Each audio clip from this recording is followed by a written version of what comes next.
And we are live, ladies and gentlemen. The 1st of July. I hope my sound is okay. Let me know if it is before I even get the video going. I just wanted to check audio. If I get some feedback from those of you here in the live stream, I'm I think I'm okay, but I just want to just double check here. Go ahead and comment in the live chat for those of you that are here. I do see some familiar faces that are already in the live chat. I see some of the Mod Squad members. Let's see who is here. Okay. I think I see Baby Yoda. Hashtag Mod Squad. Cesar Gonzalez. Good to see you guys. Audio fantastic. Thanks, Wesley. Appreciate you. Rams, the sound is good. Excellent. Then let me go ahead and turn on my camera now that I know everything as well.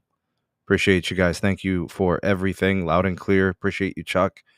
Zero Cool is in the house. Alexander the Tech Guy. Who else we got here? Let's see. We got Cipriani Tech, my brother. What is good? Semperfy in the house. Mr. Texas Marine. Good to see you, man. Jose, thank you, man. Appreciate the feedback. Baby Yoda, thank you. Let's see. Omar is here. If you got some questions for the show, definitely save them as we get started here.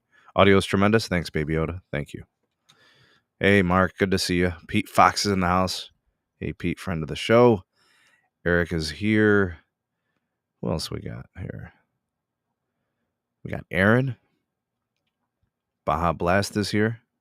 Spring coverage by. yeah, that's big facts. All right. Technical Jesus. It's funny, Ram. Telco Jesus. What's up, Pat? Oh my god, man. What's up, Backbeat 3? You said you're a lime flavor? Alright, man. That's cool. What's up, visually impaired tech and more? Good to see you. Thanks for coming through. Before I get started with the podcast, I do want to do some shout outs and give some thank yous. First of all, Oceanic Vibes, welcome to the show. I want to thank some people. I want to thank the 100 plus supporters on Patreon. Thank you guys for all that you do. The economic times are challenging. Everybody's looking for ways to manage their budget. I want to thank you all who have supported me in the past and are no longer able to. I also want to thank those that continue to support me and that community over on the Patreon side. Thank you guys for everything. Thanks for all you've ever done. Big shout out to everybody who's ever liked and watched my videos. You guys are great. Thank you. Those that support, those that comment in the videos, those that are chatting in the live streams. Any form of support and engagement you do in this community is appreciated. So thank you guys. I don't always get the opportunity to thank you guys directly on the show. I wanted to do that, take that opportunity today as we slice the year in half. All right. So we're through the first part of the year. We're now technically in the back half of the year, and there's so much to look forward to and so many exciting things. I've enjoyed making content, the whole time my channel has been up, and I just want to thank you guys for joining me on the ride. Let's see here. He said, you should toggle the amount of likes videos get. Is that a toggle? You can do that. I didn't know you could do that. Baby Yoda said, hashtag Sneed Army. Absolutely. Hashtag Sneed Army, hashtag Super SMT. Those are some of the hashtags we've had before. Oh, you're welcome, Oceanic Vibes. It's a labor of love that I appreciate and enjoy. So I'm happy to make it. I'm glad that, people are consuming it. So thank you. Big shout out to the newest Patreon supporters. John, welcome to the community. Recently, Chester and Kevin as well. Thank you guys for coming on and supporting us there. And for those of you that aren't aware about the Patreon, it's like a mini community within the community on Patreon where, I give people little perks and benefits to being a part of that support. You get early access to content. You get some exclusive videos. There's exclusive live streams as well that are on Patreon. I also put out the link for people to join in on the panel. So if those are the types of things you're interested in, you can get that access there. There's like $1 support. There's a 2, a 3, and a 5. Just to kind of, be able to monetize some things here on the channel. The service, the devices, if you want me to test out certain types of services, I can do that. And it's all kind of like through that community. So thanks in advance for supporting. And those are the types of perks you can get if you want to join us there. And yeah, it's a pretty nice community. It's a small community, so it's more intimate in terms of connectivity and stuff like that. And it looks like I'll be carrying the show today solo dolo. I don't know, when was the last time I carried a show by myself? It's been a while. But I used to do this all the time. I used to have like every Friday I would do, my Friday podcast. That was back in the day when I was driving for Uber and Lyft and stuff like that. And I was hustling and grinding, you know, um, saving up money to buy a home, put my family in a better position, working in the mornings, driving in the evenings, and then podcasting right before I went out, as I was making content and stuff like that.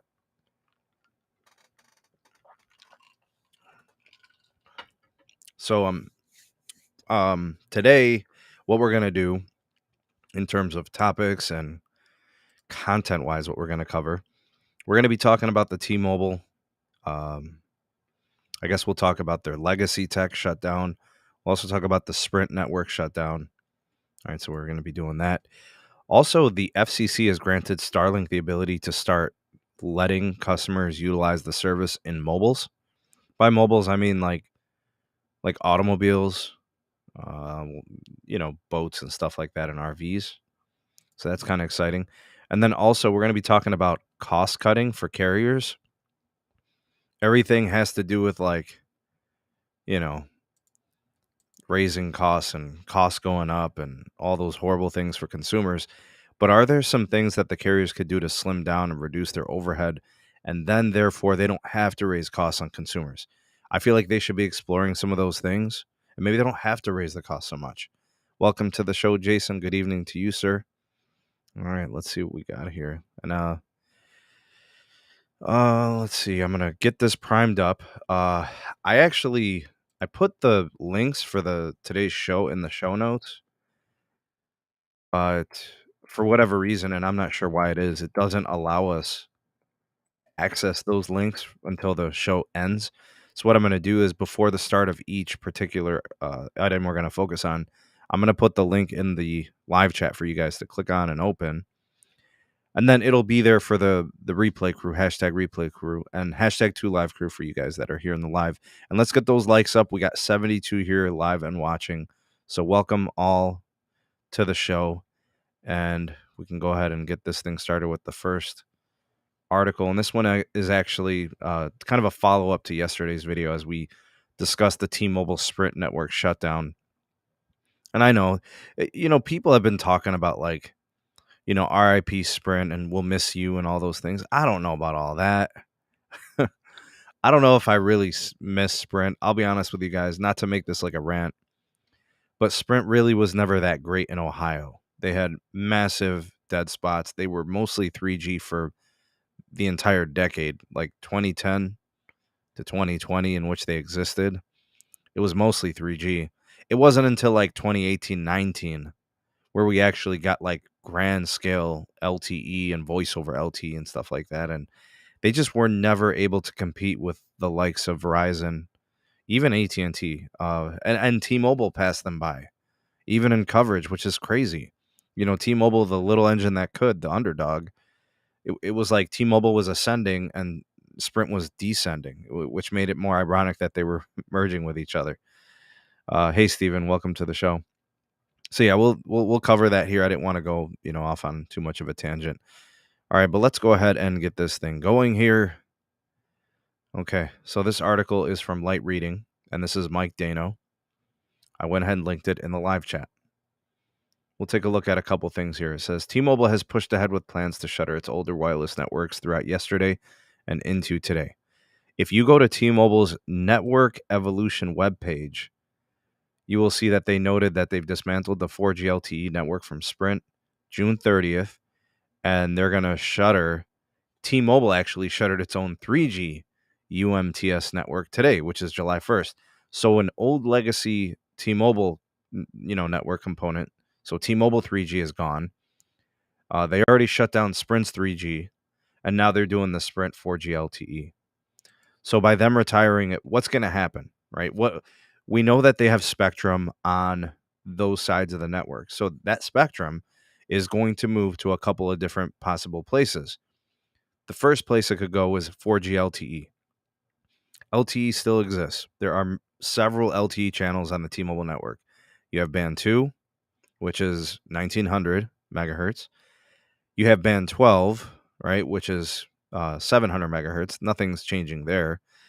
But the band 2 from, like if you look at PCS 1900 megahertz, so T-Mobile has their 20 megahertz here in Cleveland, for example, and then Sprint has their own 20 megahertz of band 25, which is just a different block of PCS.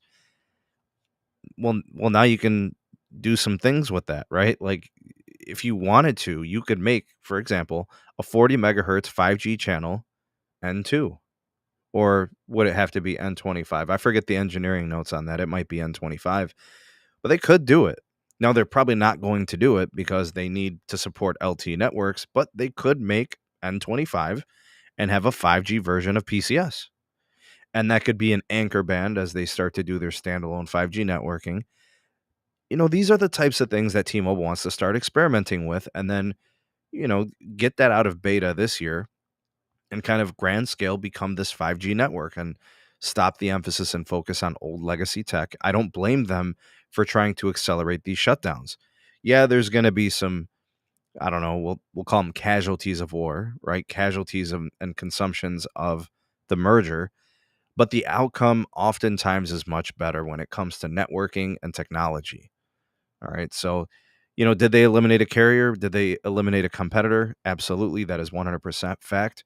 But what they've also been able to do is become a much more capable competitor against the likes of Verizon and AT&T, something they would not have been able to have done if it was just little T-Mobile, flailing Sprint, and big bad AT&T and big bad Verizon. So at least we could say those are some of the good things that are going to come out of this. Okay.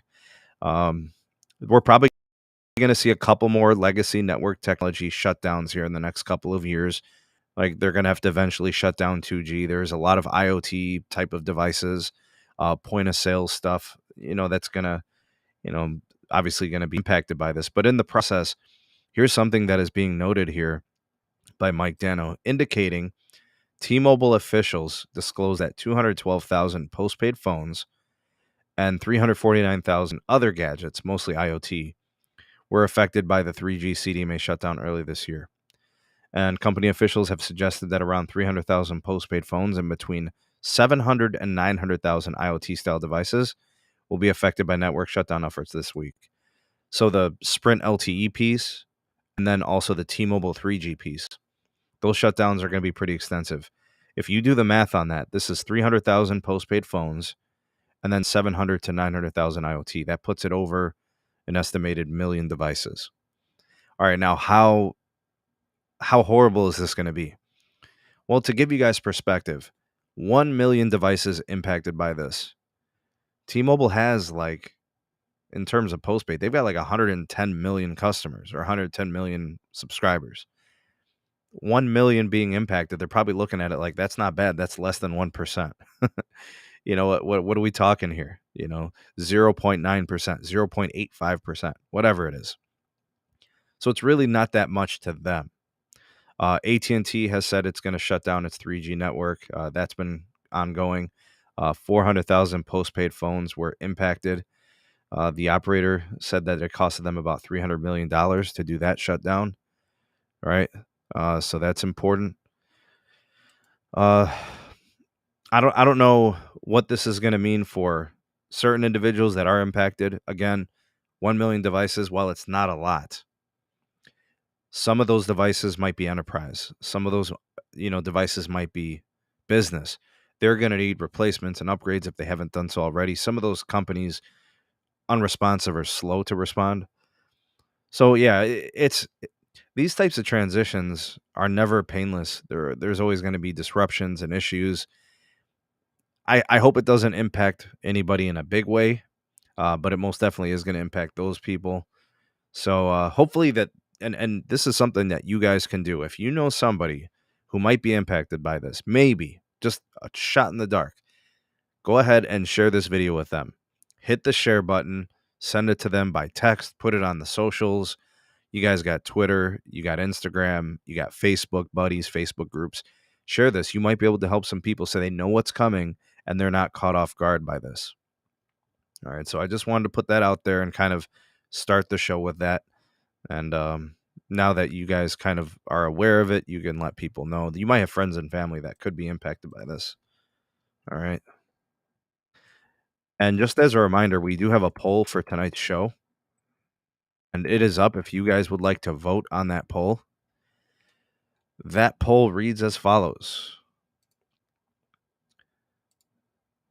What is the fate of cable? And by cable, I mean like cable ISPs. All right, so we're talking about, Spectrum, Comcast, Charter, Xfinity, right?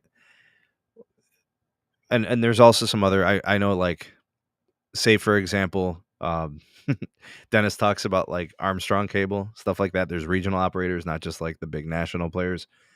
But what is the fate of cable? And I gave you guys 4 choices. And the reason I put 4 is I want it to be as descriptive as possible. So like there's an option for what you might think or whatever. All right, so the first option is slow but steady growth. So like if we're looking 10 years from now, slow and steady growth means they've got positive gains over the next 10 years. It might only be 1%, it might only be 5 or 10% growth, but it's growth, right? So they're adding more than they have today. The next one is explosive growth. This would mean that their growth is going to accelerate beyond anybody else's expectation or beyond your own expectation. All right, so what does explosive growth mean? That would mean they're taking customers from fiber. They're beating out fiber and not losing customers to them. They're burying fixed wireless access. They're killing SAT and DSL and stuff like that. All right. Slow but steady decline. That option would be they're mostly maintaining their market share, but they have lost a few customers to fixed wireless access and fiber. All right. And then massive losses in the next decade. That would indicate that they are getting their butts handed to them by fiber operators and fixed wireless access operators. Keep in mind, there is no right or wrong answer here. You're guessing. I don't know what your rationale might be, but, go ahead and take your vote in there. All right. It's not a topic I'm going to discuss in today's show. I might do a video to follow up and then kind of look at the feedback. Or I might just make it an element of the next live stream. So expect either a video this week or maybe on the live stream next week. So we'll see. Go ahead and vote on that poll now. It's in the live chat.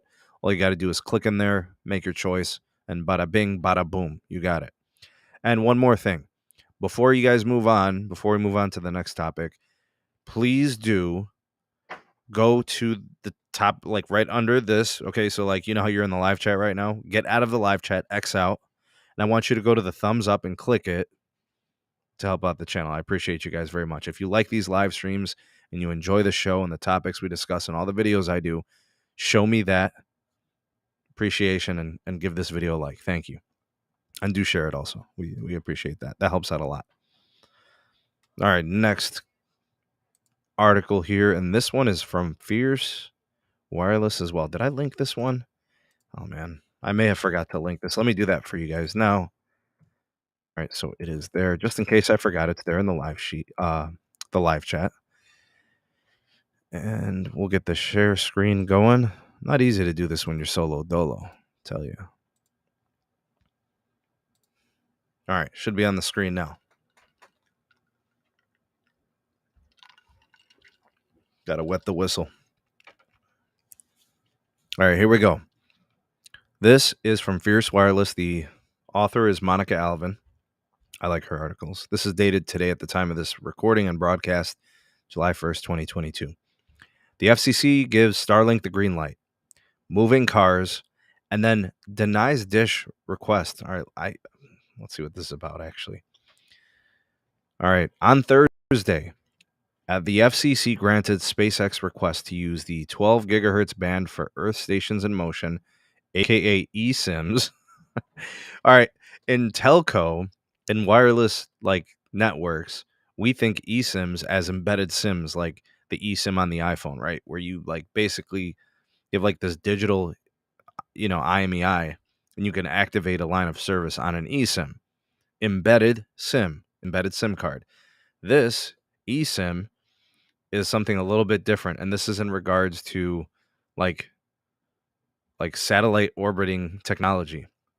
Okay, Starlink internet service now available in moving vehicles, boats, and aircraft. It also granted a related request by Kepler Communications. All right, so here's why this is big. Number one, people have been trying to put the Starlink dishy, whatever that thing is called, the Elon Musketeer home internet. They've been trying to put that thing on moving cars and vehicles since like the inception of the service. I mean, heck, I think Carlos even put it in his car once on the Mini Cooper. So like, but don't get me wrong, guys. It makes a lot of sense, but it wasn't designed for that. And it's actually, I guess it was illegal or something or unlawful to do so. Well, now you can get it on motor vehicles, right? So we're talking about cars, we're talking about mobile homes, the nomads of the world.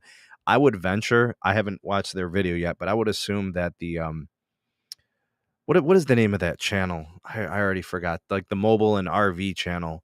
Uh Cherie and I think his name is Chris maybe. Those two do a great job, and they've got a couple other contributors too. They cover all the nomad stuff. They cover all the mobile home stuff and mobile, you know, mobile living type of stuff. And they, boats and trucks and RVs. Like this is perfect. And like think about airlines, right? Giving a new satellite competitor. So, all the Deltas of the world, American Airlines, they can all get contracts with, Starlink, and it makes total sense to have that connection. The agency said its grants are subject to a number of conditions related to the ongoing 12 gigahertz rulemaking proceeding. So the FCC is going to work through this and try to figure out what's this best situation for this 12 gigahertz spectrum. Do we leave some of it or most of it onto satellite operations? Do we free up some of it or most of it towards terrestrial cellular? All right, because I will tell you guys, oh yeah, absolutely, Andre. Yeah, trucks, for sure, absolutely. You put that little dishy up there on your trailer, boom, you know what I'm saying? You're covered. Um, the 12 gigahertz frequency is a phenomenal low millimeter wave frequency. I think it's considered millimeter wave. And it would be perfect. Yes, Mobile Internet Resource Center. That's right. Thanks, Anonymous. The 12 gigahertz band, that being used for fixed wireless access makes a whole lot of sense. Do you want to unlicense it and let any carrier use it? Any regional ISP, any WISP, wireless internet service provider? Do we want to give it to the big MNOs, the mobile network operators, have them, auction it and have them pay big buku bucks for it? The Dishes of the world, the T-Mobiles of the world. See, Verizon and T-Mobile are doing fixed wireless big. They're going national. So I wouldn't feel bad if it went up for auction and they bagged a bunch of it. Or can you even assign it and just make them pay fair market value for it? Evaluate what a good cost per megahertz pop would be, and then sell it. Zero Cool says, I'm going to run around with a Starlink dish and a beer in hand screaming, give me downlink. Nice, Zero Cool. Okay, so it says here, both Dish and RS Access voiced opposition to SpaceX use of eSIMs in the 12 gigahertz band. SpaceX contends that the 12.2 to 12.7 gigahertz band is critical to enable it to provide high-quality, low-latency broadband services. I only have one problem with SpaceX right now. Up to this point, their availability of service is limited. They have not even really been able to meet the demands of their orders. And I don't want to be too hard on them because, let's talk about supply and demand over the last couple of years. It's been an absolute mess. Essentially, the world shut down for like 6 months to a year, maybe even longer in some countries, if you look at the pandemic and how that played out. So it's hard to just blame any one company to not meet the demands, but I still feel like they could have did better, and they haven't been able to. There's just so many people who ordered. Maybe it was just over promising and under delivering, but frustrating nonetheless. The commission went to great lengths to impose numerous conditions in this order to ensure that the decision will not reduce its flexibility in the ongoing 12 gigahertz rulemaking. By doing this, the FCC makes clear that any company exploring eSIM operations in the band is doing so at its own risk. Companies don't like risk. They try to eliminate that. They also put NGSO operators on notice that this issue will not distract the commission from exploring a coexistence framework that would make 500 megahertz of prime mid-band spectrum available for 5G. Okay, so they consider 12 gigahertz mid-band. Okay, I did not know that was a thing. I figured this was considered like the lowest of millimeter wave frequencies. I forget what the definition of millimeter wave is. I think maybe once I did some reading. maybe it's over 20 gigahertz or something like that. Like I can tell you that when I look at the millimeter wave bands, like it all starts with like 24 gigahertz. So maybe that's like the technical aspect of it, but maybe 12 gigahertz is just a really high mid-band frequency. And, you know, you could see that the mobile network operators would want this. Dish didn't comment. Dish and DirecTV operate 12 gigahertz band throughout the U.S. to provide TV via satellite dishes, homes, and businesses. Okay, look, TV over satellite is a dying industry. I'm not saying cut it off, but we definitely have to explore the reduction because the demand just simply isn't there. People are very content with streaming services that don't require satellite setups. So I understand that some people live out in rural America and this is what they know and this is what they've been doing. But most streaming services can be utilized. You can get those same, studios, you can get the same content. You can get YouTube Live, you can get Hulu Live. Like I'm not sponsored by any of these people or these companies. I'm just saying there's ways to get your live TV. There's ways to get your on-demand TV and titles and movies. It doesn't have to be satellite TV. Okay, so let's leave satellite running, but do we need all that bandwidth there? I think it's something worth exploring here. Dish has argued that the introduction of roving satellite-based services in 12 gigahertz would substantially increase the chance of interference with its antennas. There you're kind of getting into some RF type of situations. I'm going to leave that up to the engineers of the world, all right, the zero cools of the world. You know, what the risk of interference is, I don't know how big the risk is. Theoretically, there definitely is risk, but they're using it differently, right? If you're going to be using it between, say, for example, like a two-way communication versus a one-way, right? You're going from satellite, to satellite. It's probably different than, say, for example, going point to point or going from, satellite to gateway, receiver and gateway type of deal. I don't know. Um, Things can be worked out. There's filtering technologies. There's guard bands. Like, I don't know. Obviously, Dish and DirecTV don't want to lose any type of spectrum that's available to them. It's very valuable. Um, Spectrum licenses to satellite companies and mobile network operators, it's like gold, right? So they don't want to lose any of that. It's very valuable. So we'll see how this plays out. I guess people are putting in complaints.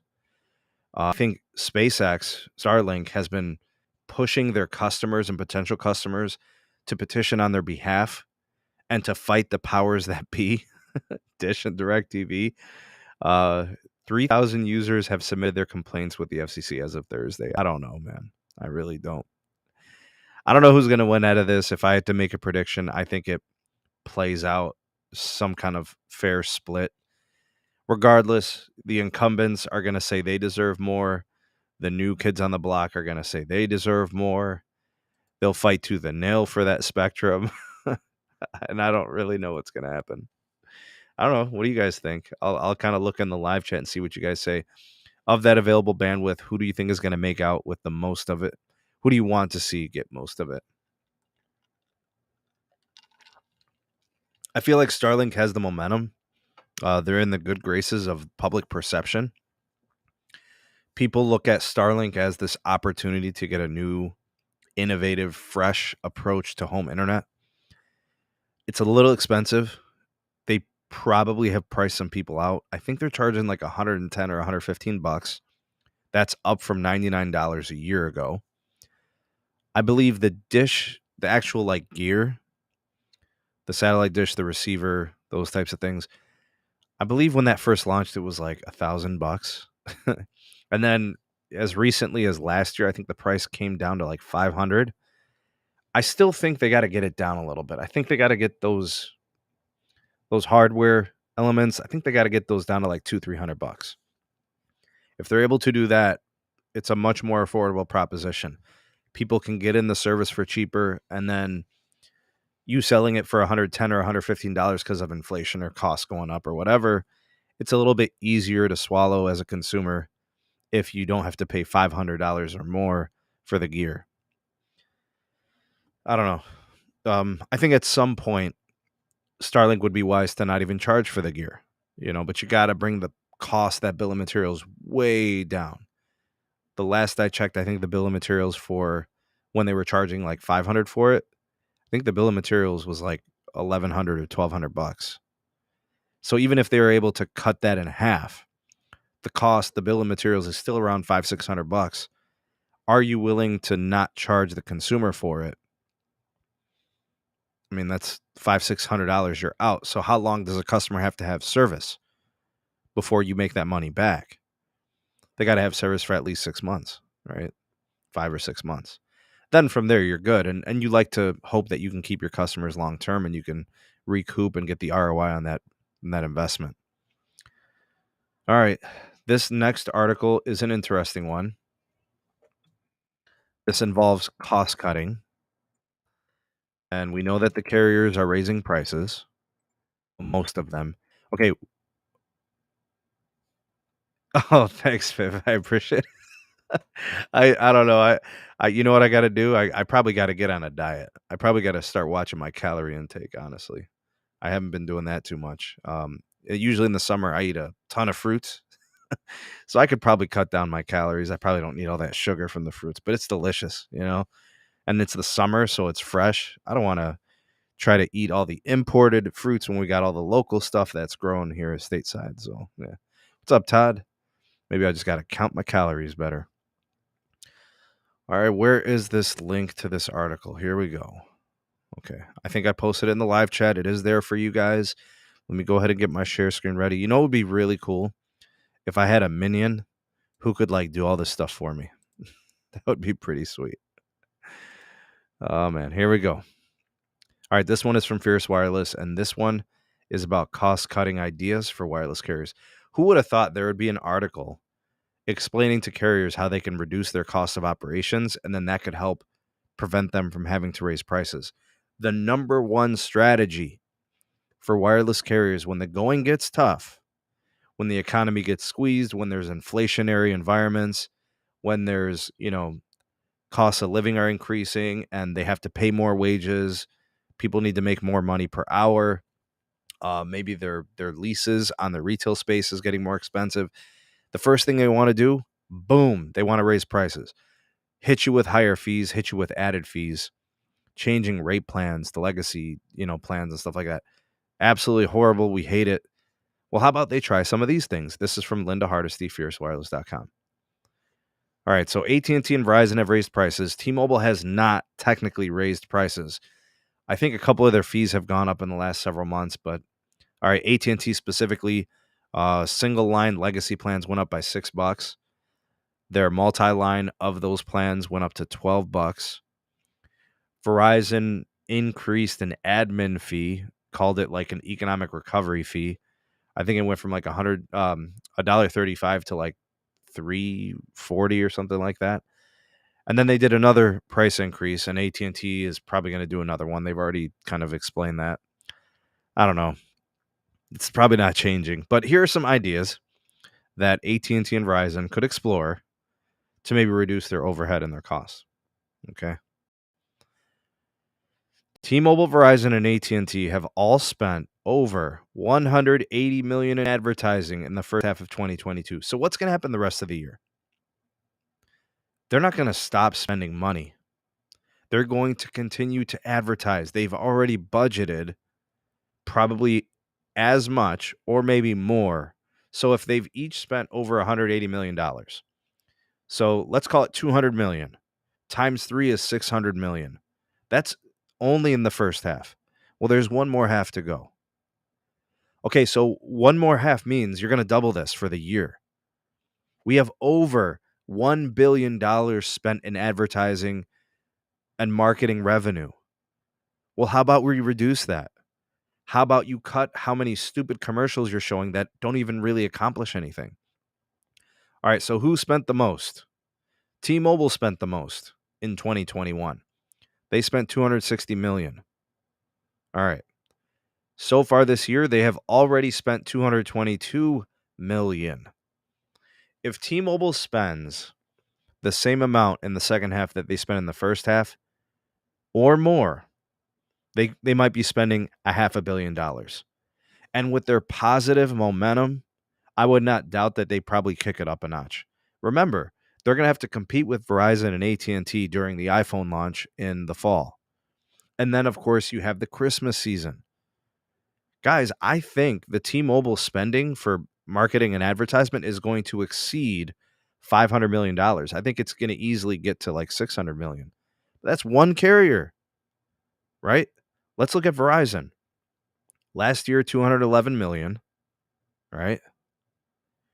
And that's just, the first half, right? This year, $196 million. You think they must be making more money, right? They're spending it. They did reduce it a little bit compared to last year. You could see they've cut by about $15 million. AT&T's right behind them at $181 million. They've increased the advertising spending, each company. Well, except for T-Mobile, they've cut a little bit. Verizon cut a little bit, and then AT&T increased. But this is just the first half. That means more is coming. Hey, how about you stop spending advertising dollars? You don't need it. It's not changing the outcome. Maybe it's converting for T-Mobile, but it's not helping Verizon. They don't add customers.